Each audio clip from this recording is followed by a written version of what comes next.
Empecemos por un contexto general de Zulu. Cuéntanos qué hacen, a qué sector pertenecen, en qué año fundaste la startup y en qué mercados tienen presencia actualmente. Yo creé Zulu en el 2021 con Jaime y con Julián y nuestra meta es crear la Paytech más grande del mundo para que cualquier persona pueda enviar pagos a cualquier parte del mundo y sea súper fácil y que pueda recibir los mejores costos del mercado. En este momento Zulu tiene clientes en más de 6 países, atendemos clientes desde Colombia y podemos operar en México, en Perú, en Estados Unidos, en Ecuador y en Europa. ¿En qué etapa de financiamiento se encuentra Zulu? ¿Cuánto capital has levantado en total y si levantaste ronda en el 2024? Levantamos $5 millones hace 2 años y medio. ¿Qué modalidades de financiación han utilizado? Y cuéntanos un poco acerca de las diferentes modalidades que hay: bootstrapping, ángeles, fondos de venture capital, corporate venture capital, deuda, etc.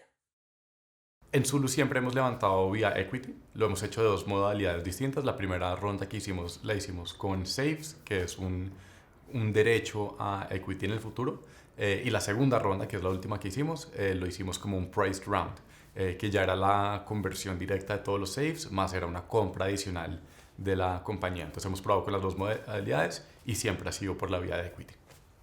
¿Qué factores consideras que son los más relevantes para atraer capital al país? Creo que es súper importante que Colombia esté unido y tenga unas políticas macroeconómicas que lleven al crecimiento. Claramente los inversionistas buscan en Latinoamérica y buscan específicamente en Colombia porque lo ven como un mercado subdesarrollado. Ahora eso no es malo porque están inyectando capital para desarrollar el mercado, pero si no hay unas perspectivas macroeconómicas y no hay una regulación muy clara de cómo ese capital realmente va a funcionar para progresar el país, pues no se va a generar como una sinergia buena para los inversionistas. Entonces eso es de los primeros ítems, que macroeconómicamente y regulatoriamente estemos bien. Lo segundo es que las compañías a las que ya se les dio capital estén retornando casi que todo el valor del fondo a los inversionistas americanos. En Colombia hay muchas startups desde hace más de una década, pero no hemos tenido el primer IPO. Entonces hasta que no tengamos el primer IPO o no haya un M&A en cash que sea ultra valioso, pues los fondos no van a tener un retorno y eso puede desacelerar la cantidad de capital que se inyecta en el país simplemente porque los inversionistas están esperando su retorno original. ¿Cómo equilibran las expectativas de los inversionistas con la visión a largo plazo de Zulu? Esa es una pregunta súper importante y hay que casi que categorizar a los inversionistas en como un ranking privado de qué tan buenos son y qué tan malos son.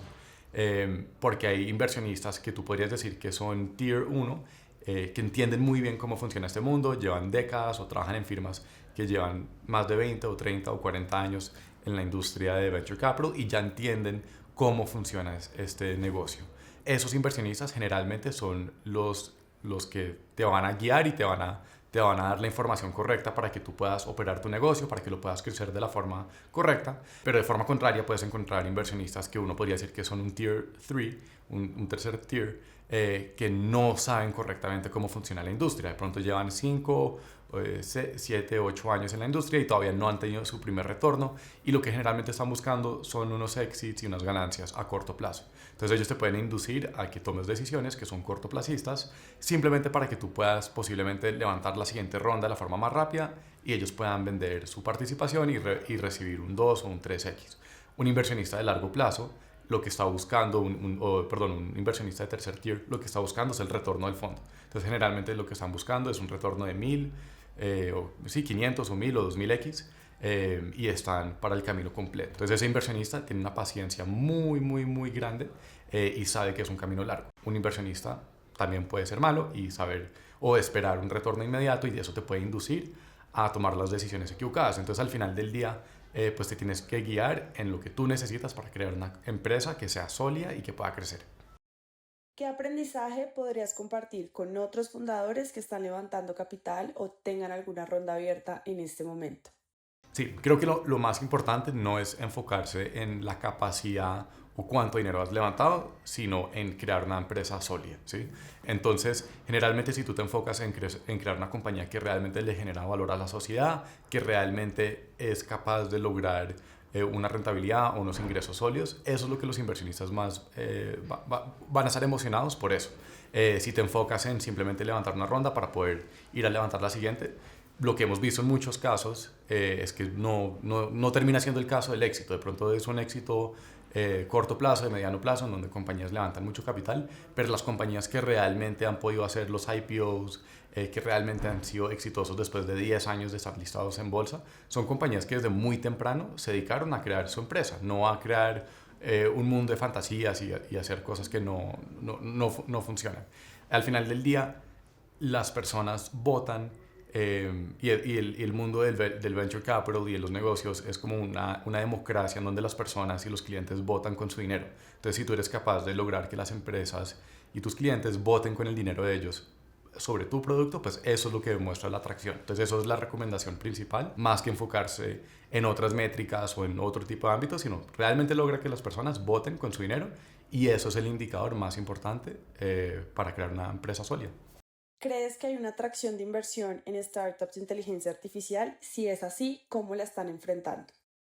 Creo que particularmente Colombia no está en la ventaja en el mundo de inteligencia artificial. Colombia tiene un talento muy bueno en ingeniería. Afortunadamente, muchos de esos ingenieros pues, han tenido las oportunidades de estudiar y trabajar en el exterior. Si tú eres una persona extremadamente inteligente, que sabes muy bien de ingeniería de sistemas, seguramente o podrás abrir las puertas para poder estudiar en universidades americanas, o habrás tenido las oportunidades de irte a esas universidades o trabajar en compañías en Silicon Valley. Eso sí lo clasificas para las personas como más correctas y más capaces de crear una tecnología que es absolutamente revolucionaria. Eh, la parte desafortunada para Colombia es que esas personas no están en Colombia.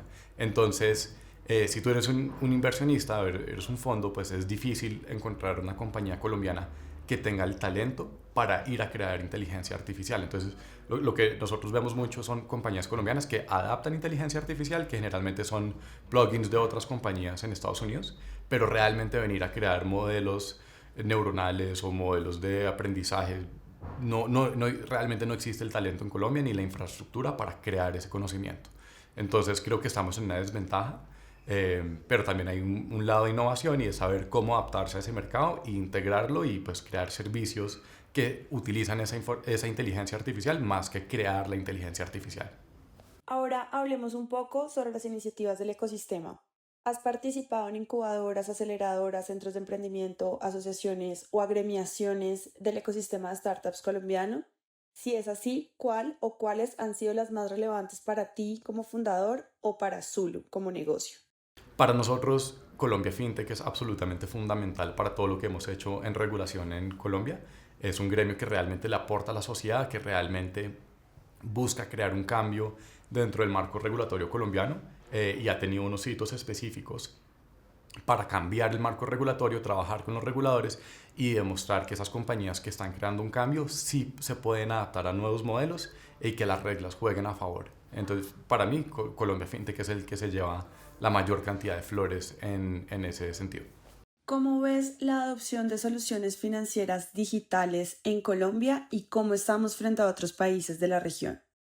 En el mundo hemos visto mucha innovación y mucho crecimiento en la industria de fintech. Colombia, afortunadamente, tiene como culturalmente la pasión para innovar, y hay muchas compañías y muchas personas que están creando esa revolución financiera que vemos en otros países y lo estamos como tropicalizando y traduciendo a Colombia. Sin embargo, en Colombia siguen viendo muchas barreras regulatorias que realmente reducen las barreras de entradas para que las fintechs puedan operar. Entonces, lo que generalmente hemos visto es que las fintechs más grandes del país le pertenecen a los bancos, ¿sí? Son partes de los corporativos. Y eso es un indicio muy claro que no hay compañías terceras que puedan venir aquí y independientemente crear un nuevo sistema y un nuevo cambio en el mercado. Creo que uno de los puntos referentes es pagos instantáneos. Pagos instantáneos lo hemos tenido en la India desde el 2017, lo hemos tenido desde el 2021 en Brasil, Reino Unido lo ya teniendo hace muchos, muchos, muchos años. Y Colombia ha estado rezagado. Ahora, eso se está cambiando y seguramente en el 2025 va a salir el nuevo sistema de pagos instantáneos de Colombia, pero igualmente eso tiene unas limitaciones muy fuertes comparadas con las de otros países. En Colombia tú vas a poder hacer una transferencia cercano a los $2.000. En Estados Unidos tú puedes hacer una transferencia de $500,000 de forma instantánea. En la India tú puedes hacer pagos transfronterizos de forma instantánea. Tú puedes mandar dinero de la India a Singapur y llega en un segundo y ya está calculada la tasa de cambio. Entonces hay realmente una innovación que está pasando en otros países y generalmente somos los que más lentamente adoptamos esos cambios. Sin embargo, creo que hemos hecho las fintechs tanto ruido y tanta presión que el sistema está empezando a cambiar. El problema sigue estando en la estructura estatal, en donde las personas están muy acostumbradas a simplemente hacer que las cosas sigan funcionando, más no cambiarlas. Entonces creo que ahí es uno de los problemas importantes que tenemos que corregir en Colombia. Pero culturalmente las personas están para crear y participar en ese cambio. ¿Qué le hace falta a Colombia para avanzar en la inclusión financiera? Creo que faltan varios aspectos para traer esa inclusión financiera. En este momento, uno de los obstáculos más grandes que tiene Colombia para eliminar pobreza financiera es la tasa de usura. En este momento hay una categoría muy pequeña de colombianos que pueden acceder formalmente al crédito y eso significa que la parte opuesta, que es mucho más grande, es muchas más veces grandes, tiene que acceder informalmente al sistema crediticio. Eso significa que que terminan incurriendo en las situaciones en donde o pagan unas tasas de interés absolutamente ridículas y que además ponen en peligro su vida y la de sus familiares eh, usando sistemas como los gota a gota en donde te pueden extraer la información de tu celular y extorsionarte. Entonces, el sistema en Colombia debería ser modificado y debería tener como ciertas etapas y realmente debería existir una conversación sobre cómo el sistema tiene que cambiar, porque definitivamente estamos dejando a millones y millones y millones de colombianos afuera del sistema financiero. De pronto pueden tener cuentas sencillas bancarias en donde se pueden enviar dinero de un familiar a otro y eso ya existe. Pero realmente el sistema financiero se basa en el crédito. Cuando todas esas personas tienen que acceder informalmente al crédito, no estamos creando progreso ni ayudando a estas personas pensando que al poner un techo en la tasa de interés, pues los estamos ayudando. Eso no es la forma correcta. ¿Cómo se espera la participación de las fintech versus la de los bancos tradicionales dentro de los próximos 3 a 5 años? El sistema está cambiando, particularmente porque las reglas de juego están cambiando y los que están dominando el mercado se van a ver afectados en los siguientes 5 años. Entonces, seguramente los que hoy en día están en la posición de las cinco entidades financieras más grandes de Colombia, seguramente dentro de 5 a 10 años estarán dentro de los top 10. Eso significa que se está abriendo campo para que otras compañías puedan tomar ese leaderboard. Y creo que ahí es donde realmente se demuestra a las compañías que son progresistas y que son capaces de crear innovación a favor de sus clientes. Creo que el sistema que existe ahorita en Colombia está desarrollado para que haya mucha estabilidad, lo cual es muy bueno, pero esa misma estabilidad y ese modelo conservador del sistema financiero permite que pocos puedan participar activamente y que no haya un cambio. Con los cambios que están empezando a ocurrir, van a llegar más compañías que sí van a tomar unas posiciones significantes en el mercado y van a crear esa disrupción. Casi que si yo estuviera en una de esas entidades tradicionales, yo estaría preocupado por lo que va a pasar en los siguientes 5 años, porque el ranking va a cambiar totalmente. ¿Qué desafíos enfrentan las fintech en términos de confianza de usuario? Pues principalmente, y creo que otra vez uno de los problemas que tiene el marco regulatorio en Colombia, es que pone unos topes mínimos que son muy altos para poder participar como un actor regulado dentro del sistema financiero. Hay una N cantidad de licencias financieras en Colombia, digamos que son 6 o 8 licencias, pero no existen unas licencias modulares que te permitan con muy poco capital empezar a participar y darle mucha seguridad al usuario. Eso es de las barreras principales en este momento. Entonces, o tienes mucho capital y además tienes que invertir mucho tiempo en años para poder acceder a esas licencias y después puedes ir a desarrollar tu modelo de negocio, Lo que realmente funcionaría son licencias mucho más pequeñas, mucho más modulares, que le generen confianza al usuario sabiendo que tienen asegurado su dinero con el sistema Fogafín, que hay un regulador que está vigilando a estas compañías y que la compañía puede ir lentamente o a la velocidad que necesite, evolucionando y accediendo a nuevos topes regulatorios y en topes de capacidad de manejo del dinero de clientes mientras va desarrollando esa adopción de su producto. No hace sentido que una compañía que no tiene usuarios haga una inversión enorme en capital y en tiempo para luego ir y descifrar si lo que se estaban imaginando en el día uno funciona. Es una falacia lógica. ¿Qué le hace falta al ecosistema fintech colombiano para ser más competitivo a nivel regional y global? Otra vez, creo que nos devolvemos a dos aspectos importantes.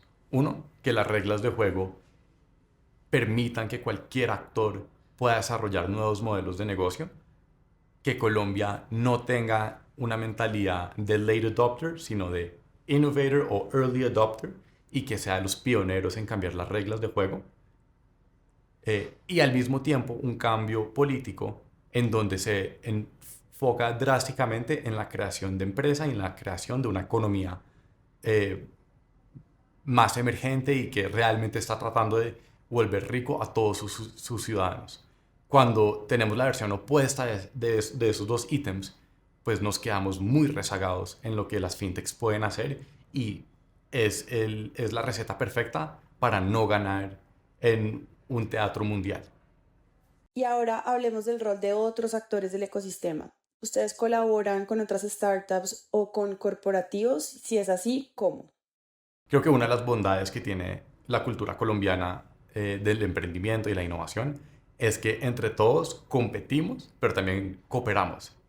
Entonces esa competencia positiva y esa cooperación es algo súper bonito porque te deja trabajar con tus proveedores, con tus competidores y realmente trabajar en pro de una filosofía de que la torta puede ser más grande si se trabajan en conjunto.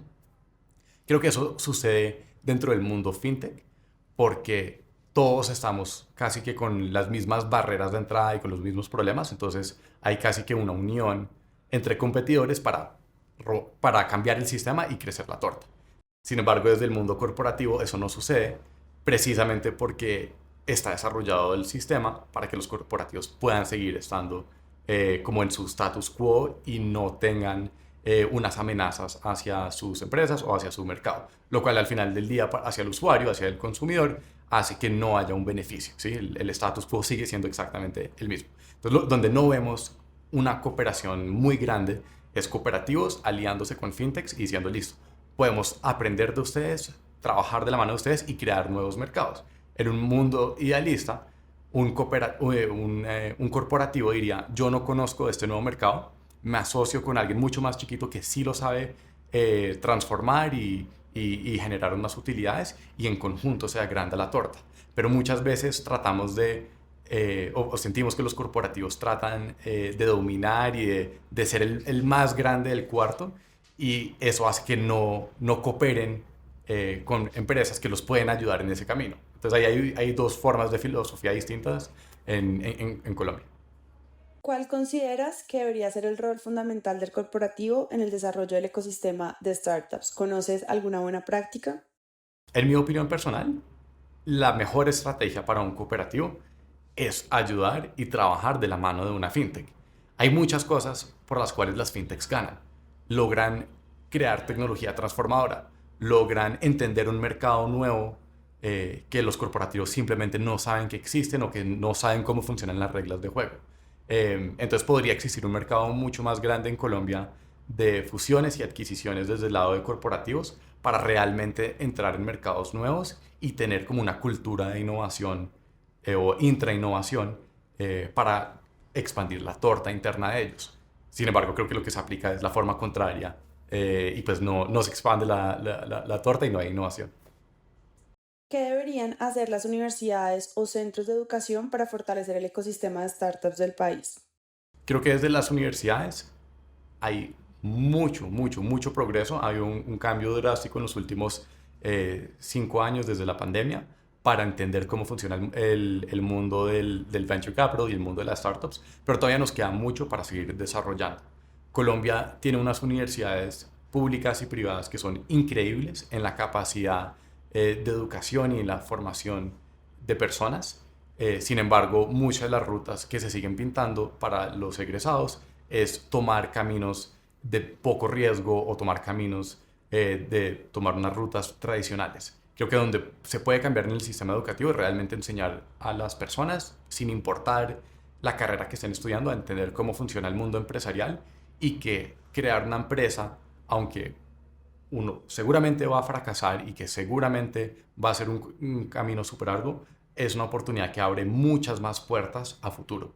Y hasta que Colombia no tenga unos casos de éxito súper grandes de IPOs y de generación de riqueza y de oportunidades, no se va a entender cómo funciona ese modelo y vamos a estar rezagados. Pero la oportunidad está y definitivamente es de las frutas que cuelgan, es el lowest hanging fruit para poder coger. ¿Percibes barreras regulatorias que impactan el desarrollo del ecosistema o del sector particular de Zulu? Sí, otra vez, el obstáculo principal que atraviesan las fintechs y la innovación en Colombia es un estado de no querer progresar y querer adoptar la innovación de una forma correcta, o simplemente muchas veces somos muy lentos y esperamos que hayan 5 casos mundiales antes de que nosotros realmente apliquemos el cambio.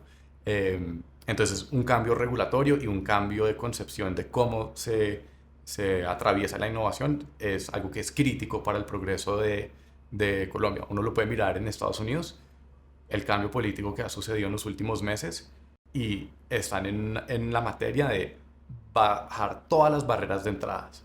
Y eso es extremadamente importante para que una economía crezca. Entre más barreras y más estancados está, no hay progreso, no hay innovación, no hay un crecimiento económico. ¿Qué brechas has encontrado a la hora de contratar talento? ¿Qué tipo de habilidades demandan las startups en este momento? Creo que una de las habilidades que más estamos buscando entre las startups es el desarrollo de sistemas informáticos y ingenieros de sistemas que puedan crear tecnología. Uno de los errores que más comúnmente cometen las startups es poder, o históricamente podían levantar capital de Estados Unidos mientras que había una tasa de interés del 0% durante la pandemia, y podían traer mucho capital a Colombia, lo cual les permitía contratar exceso de personas y realmente no enfocarse en traer al mejor talento que crea la mejor tecnología. Eso llevó a que se sobredemandaran a las personas en ingeniería de sistemas y subiera el promedio de salario por muchos órdenes de magnitud. Eh, Sin embargo, el talento no necesariamente se ha formado para ser casi que eh, merecedores de un salario de ese valor. Entonces se ha creado una brecha en donde crear tecnología es muy costoso, pero ni siquiera tienes la garantía de si vas a crear la tecnología correcta o si lo vas a crear de la mejor forma. Lo mismo ha pasado en otros mercados. En Estados Unidos también se elevó el costo de un ingeniero de sistemas y habían muchas personas que tenían 3, 4 trabajos y no sabían cómo escribir código de una forma intelectual y de una forma sofisticada. Entonces es casi que un problema global que se generó y todavía estamos como en esa rezaga. Entonces lo que estamos buscando en las compañías es a los mejores ingenieros que a un costo adecuado puedan desarrollar tecnología e innovación para que las fintechs realmente seamos compañías a base de tecnología y no caigamos en esa falacia lógica de decir levanto capital americano o europeo y pues contrato decenas de personas que pueden casi que manualmente y con tecnología poco robusta crear mi empresa. Eso ha sido de los paradigmas y de los casi que casos de fracaso en Colombia. En Colombia no hemos tenido casos grandes de IPOs. Han habido compañías corporativas colombianas que han hecho emisión pues de bonos o de equity en Estados Unidos, o que han venido a la bolsa colombiana hace más de 10 años, pero no hemos tenido el primer gran caso de una persona estrato 2 que vino a trabajar en una startup durante 5 años y en el momento del IPO se llevó $1 millón. Hasta que eso no cambie, la cultura y la formación de personas que están buscando trabajar en startups no va a cambiar. Sí, vamos a seguir buscando personas que son respetuosamente con una mentalidad de empleado y no con una mentalidad de dueño. En Estados Unidos, las personas están dispuestos a drásticamente sacrificar su salario a la etapa inicial de una compañía para recibir la mayor cantidad de equity. Cuando nosotros hemos tratado de hacer eso en Colombia, la respuesta es muy negativa porque no hemos tenido esos casos de personas diciendo yo pude ascender 3, 4, 5, 6, 10 generaciones en movilidad social y económica porque conozco a una persona que estuvo en una IPO o que recibió una riqueza enorme por participar dentro de una startup. Entonces, opino y personalmente creo que eso es lo que estamos buscando las compañías, personas que digan, yo sí le voy a poner esa misma mentalidad de founder y esa misma estructura de yo soy el dueño de la compañía y voy a sacar esta compañía adelante eh, sin importar mis recursos económicos, sin importar la universidad en la que estudié, simplemente voy a crear éxito. Eso es lo que estamos buscando principalmente los founders de startups en Colombia, personas que tengan esa mentalidad y que quieran progresar como ha sucedido tantas veces en otros países. ¿Cómo manejas la retención del talento en este entorno tan dinámico? Principalmente, una de mis filosofías que desarrollé durante los últimos 3 años en la creación de Zulu ha sido realmente entender que las personas son su mejor versión cuando son felices. Y cuando son felices es porque sienten que pueden progresar dentro de su compañía y que el ambiente de trabajo es el correcto para el crecimiento de ellos. Eso puede ser una variedad de cosas y se traza una variedad de ítems de cómo puedes retener a una persona. Puede ser desde traer helado a una oficina, puede ser desde crear espacios cómodos en donde realmente puedan trabajar en equipo. Se trata de crear una cultura que no sea tóxica y que realmente las personas puedan crear teniendo presión, pero pues no sintiendo que están siendo abusados o manipulados. Entonces hay muchas tácticas que aplicamos en Zulu para poder retener talento, pero sabemos que la primera sugerencia para retener talento es incremento de salario, pero esa siempre la aplicamos de última, sabiendo que es un recurso escaso y que generalmente hay cosas mucho más chiquitas que pueden tener un retorno en inversión mucho más alta que no son monetarias. Y eso siempre va hacia la felicidad de las personas. Las personas pocas veces se van de una empresa en donde realmente son felices. Se pueden ir por otras situaciones, pero si son felices, hay muchas personas que se retienen y se quedan solo por ese hecho, porque buscan una comodidad y un estilo de vida. Claramente tiene que haber un factor económico, pero no se puede descuidar la felicidad. Eso es primordial. ¿Cómo percibes la salud mental en el ecosistema? Desafortunadamente, en el mundo de las compañías y en el mundo de las startups, la salud mental es de los primeros rubros que es mochado. Seguramente no es lo que uno diría públicamente y no creo que hay ninguna compañía que diga públicamente para reducir costos vamos a matar todas las personas de recursos humanos y vamos a sacar todas las plataformas de bienestar y de salud de los empleados, pero la realidad es que eso sí es lo que pasa. Cuando las compañías están en crisis financieras y están con poco capital, cogen la tabla de costos y lo primero que cortan es bienestar. Eso es el rubro más fácil para eliminar. Entonces creo que no es necesariamente un tema que es tabú, creo que hoy en día hay muchas compañías en donde claramente salud mental es algo que se conversa públicamente. Sin embargo, eso no significa que se hagan cosas en pro de solucionar problemas de salud mental. Ahora queremos hablar un poco de inteligencia artificial. ¿Qué aprendizajes clave han tenido al integrar inteligencia artificial en la operación o en el producto? Creo que hay que ser muy honestos en cómo las compañías utilizan inteligencia artificial. Creo que hay muchas compañías que claramente sobre ejemplifican cómo utilizan la inteligencia artificial y lo usan más como una herramienta de mercadeo o una herramienta para hacer levantamiento de capital. Personalmente, a mí me gusta ser muy transparente y decir, en esto no hay inteligencia artificial y en esto sí. Es casi que una dinámica de cero bullshit. Donde creo que lo aplicamos en Solo muy bien es usamos herramientas ordinarias que tienen inteligencia artificial para acelerar el trabajo que hacemos al día a día.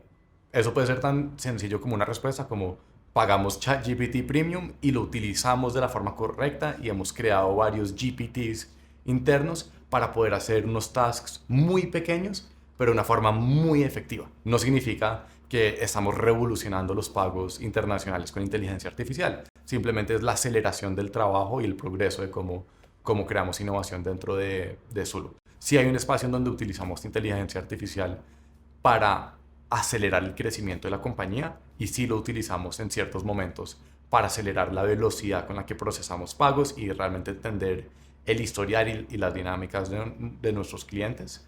Pero sería muy estricto en decir que es limitado el uso y en ciertas áreas específicas en donde hay un valor real para la aplicación de esa tecnología. ¿Cuáles son las principales brechas y oportunidades que tiene el país para la implementación de inteligencia artificial? Uno de los problemas que tiene el mundo, y eso afecta directamente a Colombia, es que hablamos español. Si tú miras el porcentaje de conocimiento y de información que existe en el mundo, la gran mayoría existe en inglés. Entonces, entonces hay un rezago en donde esa información se traduce al español y después hay otro rezago en donde realmente lo aprendemos y se empieza a concientizar dentro de las empresas. Entonces, eso es uno de los factores, creo que, o de las barreras más grandes de por qué las compañías en Colombia no están aplicando inteligencia artificial, es simplemente ese conocimiento y esos use cases todavía no están en el mercado. Eh, si te vas a un mercado como Estados Unidos, tú puedes ver que la aceleración y la adopción de inteligencia artificial es muy rápida porque los casos de negocio están y es súper claro en donde hay casos que uno puede implementar en su compañía. En Colombia, uno está esperando que alguien le diga cómo se implementa dentro de su compañía. Entonces, uno creo que simplemente hay una barrera y es, hablamos español y la información y el conocimiento del mundo está en inglés. Entonces, eso es la barrera número uno. Eh, y después, la barrera subsiguiente a eso es no conocemos los use cases. Entonces muchas veces nos toca ir a explorar y oír de los demás qué se puede usar de inteligencia artificial en sus compañías. ¿Cómo ves el futuro de inteligencia artificial y su impacto en la productividad y la creatividad de los equipos? La inteligencia artificial es horizontal y se puede aplicar en todas las áreas de una compañía. Lo que varía es la profundidad vertical dentro de cada rama. Sin, o sea, sin duda cualquiera, esto va a afectar absolutamente todas las personas, todas las áreas, todas las industrias del mundo. Uno tendría que ser muy terco en creer que realmente la inteligencia artificial no corre un riesgo en poderte reemplazar dentro de 20 o 30 años o que pueda cambiar mucho los hábitos o muchas de las cosas que tú tengas que hacer hoy en día en el día a día de tu trabajo. Entonces, dado que es horizontal y diferencia de su profundidad, todas las áreas de una compañía deberían estar experimentando de cómo utilizar inteligencia artificial. Eso puede ser tan avanzado como decir, soy capaz de reemplazar seres humanos de mi compañía y realmente hacer que la inteligencia artificial automatice absolutamente todo. Y puede ser tan básico como decir, yo ahora escribo correos más rápidos y no tengo errores ortográficos y soy capaz de transmitir mi idea porque utilizo inteligencia artificial en ese subsegmento. Entonces hay que entender que es horizontal, simplemente hay que tener una cultura de experimentación y de innovación y casi que hacer una inversión monetaria. Creo que una de las barreras en la experimentación de la inteligencia artificial es no darle una tarjeta de crédito al empleado para que acceda a las herramientas correctas y pueda explorar. Esas experimentaciones generalmente son las que mayor productividad generan para las compañías, pero bueno, hay muchos factores de eso porque no sucede. En general, ¿cómo ves el desempeño del ecosistema de startups en Colombia versus el de otros ecosistemas a nivel global? Creo que en Colombia definitivamente el mercado ha cambiado en los últimos 12, 13 años. Seguramente no era ni siquiera una palabra que existía en la jerga de los colombianos. Rappi es el caso y es la influencia directa de por qué las startups existen en Colombia. Seguramente Rappi, Platzi, Avi son esos casos fundamentales que crearon este mundo para las miles de fintechs y de startups que existen en Colombia. Entonces, una de las fortalezas, definitivamente la cultura colombiana en una población es muy innovadora, muy emprendedora y con esa mentalidad de querer crear empresas. Las barreras están en que seguimos siendo un país pobre y desafortunadamente no tenemos un modelo económico en pro de la creación de empresas y en pro de la disrupción digital. Los políticos y muchas personas pueden decir que el Estado está innovando digitalmente. La realidad es que estamos absolutamente lejos de tener una irrupción digital en Colombia. ¿Qué startup la rompió en el 2024? Mm, sí, listo. Yo tengo dos startups que la rompieron totalmente en el 2024. Diría que la primera es Bolt, que ha revolucionado absolutamente todo el mercado de datáfonos y de procesamiento de pagos en Colombia. En Colombia siempre veíamos dos marcas de datáfonos y por fin hay un tercer segmento de datáfonos que le pega a otro segmento de la población, pero por fin hay un cambio en uno de los mercados más legacy de Colombia en el sector financiero. Entonces, para mí, Volt de los principales y el segundo es Symmetric. No solo por la cantidad de capital que ha podido levantar, sino por la cantidad de empresas que nosotros vemos a día que están utilizando la tecnología de Symmetric para procesar datos de una forma muy eficiente. Para mí esos son los dos ganadores del 2024. ¿Y cuál fue tu mayor aprendizaje este último año? En el 2024 la lección más grande que pude ver constantemente era o es el valor de hacer bien las cosas y hacerlo de una forma ética y hacerlo de una forma correcta. Muchas veces en el mundo empresarial y en el mundo hipercompetitivo existe una presión de crecimiento constante y muchas veces la forma correcta de hacerlo es tomando atajos, pisándole los talones a los demás y siendo egoísta en cómo se expande la torta. Personalmente creo que las lecciones más importantes es que uno sí puede trabajar cooperativamente con sus competidores, que sí se puede expandir esa tajada y que no hay que hacer trampa, no hay que ser egoístas, no hay que pisarle los talones a los demás para poder crear un cambio en Colombia. Ese valor y esa filosofía ética es algo que nos llevamos muy profundamente dentro de Zulu y lo reiteramos constantemente dentro de la compañía. Y es de las lecciones más fuertes que vivimos día a día.